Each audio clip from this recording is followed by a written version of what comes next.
How did faith bring down the walls of Jericho? Stick around as we discuss the power of obedience in Joshua 6, 7, and 8.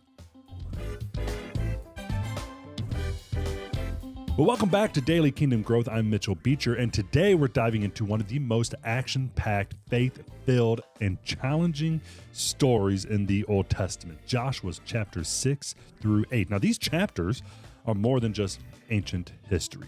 They are a roadmap for trusting God, dealing with sin, and experiencing His redemption. So let me quickly recap of what has brought us here to this moment. In Joshua 2, we met Rahab, who hid the Israelite spies and demonstrated incredible faith, earning her place in God's plan. Then in chapter 3 and 4, we saw the miraculous crossing of the Jordan River, where God parted the waters as a sign of His presence with His people. Finally, chapter 5 prepared the Israelites spiritually as they renewed their covenant through the circumcision, and for the very first time, they celebrated Passover in the promised land. Now, that is the stage. It is set for one of the most dramatic stories in the Bible. But before we dive into that, let me ask you this. What if obedience to God could bring down the walls in your life? And what if hidden sin could create barriers that you didn't even know existed? So, stick around, because by the end of this episode, I promise you that you'll have a deeper understanding of how God's power, justice, and mercy are all at work together, both in the story of Joshua and in your life. All right, so that is the stage. It is set, and that is the question for today. So the Israelites, they've crossed the Jordan River, and they are staring down at the city of Jericho. So this wasn't just any city, right? Jericho, if you remember, as we talked about, was a fortress with walls so thick that they could fit houses inside of them. Right? So this was the first major obstacle in taking the promised land. Now, God gives Joshua a plan that, well, let's just say it really doesn't make any sense from a military point of view. So instead of scaling the walls or using, battering rams and whatever it is, right? God tells Joshua to have the people march around the city once a day for 6 days. And then on the seventh day, they were to march around it 7 times, blowing their trumpets and shout. So here's the key verse, Joshua 6:16. And at the 7th time, when the priests blew the trumpets, Joshua said to the people, "Shout, for the Lord has given you the city." And guess what? The walls came tumbling down, not because of the Israelites' strength, but because of their obedience and faith in God. Right? Jericho's walls show us that victory comes not through our own efforts, but through trusting God's power. So think about your own life, right? The question we asked earlier. What are the walls that you're facing? Right? Maybe it's a tough relationship, a financial burden, or even struggling in your faith. Like the Israelites, God might be calling you to simply trust Him. Maybe just trusting Him in ways that just don't make immediate sense. But are you willing to obey even when the plan feels unconventional? All right, and let's not forget about Rahab, right? She was the prostitute who hid the Israelite spies and trusted God. Well, because of her faith, she and her family were spared. And she later becomes part of Jesus's genealogy. Remember, they told her to hang a red cord outside her window, right? So she would be saved. So this reminds us that no one is beyond saving grace.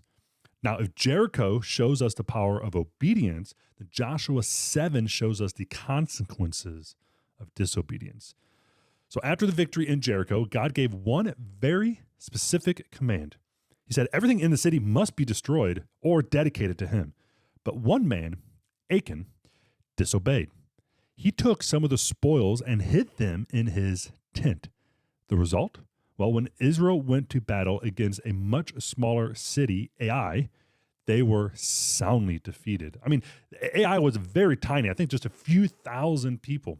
Right? So it's very small just compared to Jericho. But they lost the battle. They were defeated. Joshua, devastated, falls on his face before God, asking why they had been defeated. God's response, Joshua 7:11. Israel has sinned, and they have also violated my covenant, which I commanded them.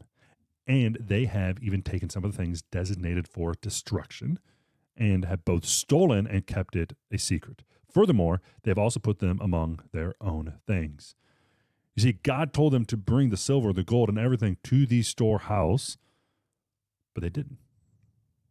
Achan disobeyed. So one man's sin impacted the entire community. And before Israel could move forward, they had to address it.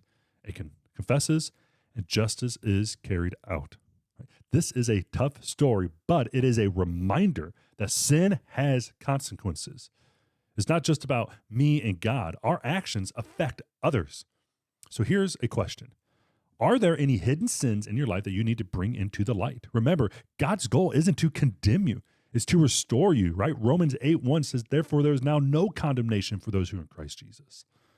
So after addressing the sin in the camp, God gives Joshua a new plan to take Ai.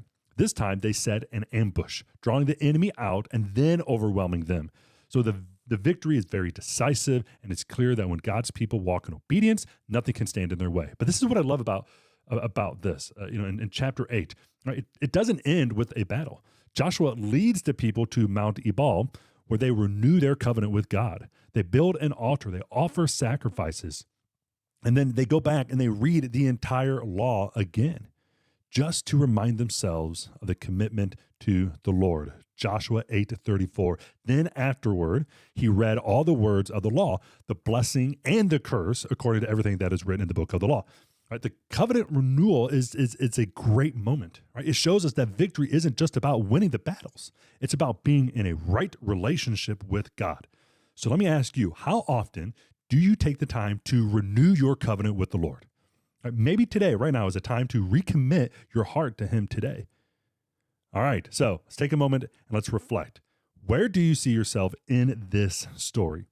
Are you facing a Jericho-sized problem, wondering how it's going to all come down?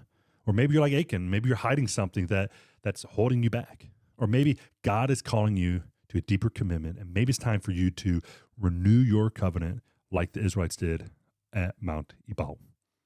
So that's my challenge for you today. Take 10 minutes today. Pray. Ask God what walls he wants you to bring down in your life. And if there is any sin that you need to confess, don't wait. God's mercy is ready and waiting. All right. Well, hey, thanks for joining me today on this episode of Daily Kingdom Growth. Hey, this episode spoke to you in any way, go ahead, hit that like button, share it with a friend, and subscribe so you don't miss any future episodes. And if you want to go deeper, head over to our website for some other free resources. So I'll see you in the next time. Thanks for listening. Thanks for watching. And let's keep growing God's kingdom together in faith. I'll see you in the next episode.